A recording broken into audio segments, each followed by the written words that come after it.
Recently, may nag-trending na article about Miss Wilma giving a hint na you're in a relationship.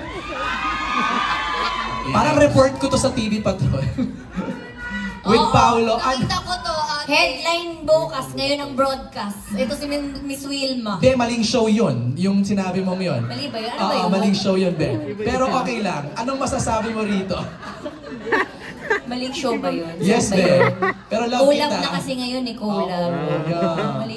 Siyempre kay MJ tayo. Ayan! MJ for life. Ano mo na masasabi mo doon na binuking ni Wilma, nag-hint? Buti pa siya alam niya.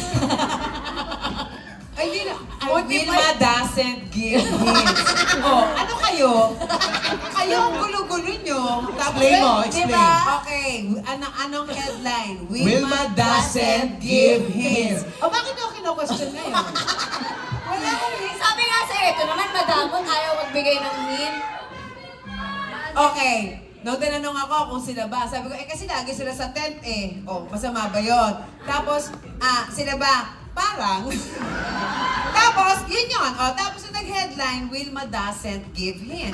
So, hindi yun totoo. Wilma doesn't said. Doesn't nga, di ba? Actually, si Miss Wilma, ano talaga siya? Push na push. Gusto niya nga gumawa ng GC, di ba? Hindi ako, si Lovely yung gusto gumawa ng GC. Ikwento mo yung GC mo.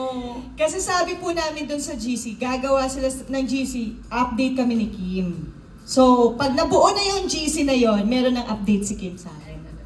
Ano sasabihin mo? Kami na! Kanan! Pero wala pa kasing GC. Wala pang GC. So, wala pa po kami ma-update. Alright. Tag-alright na lang ako, no? Okay, next question.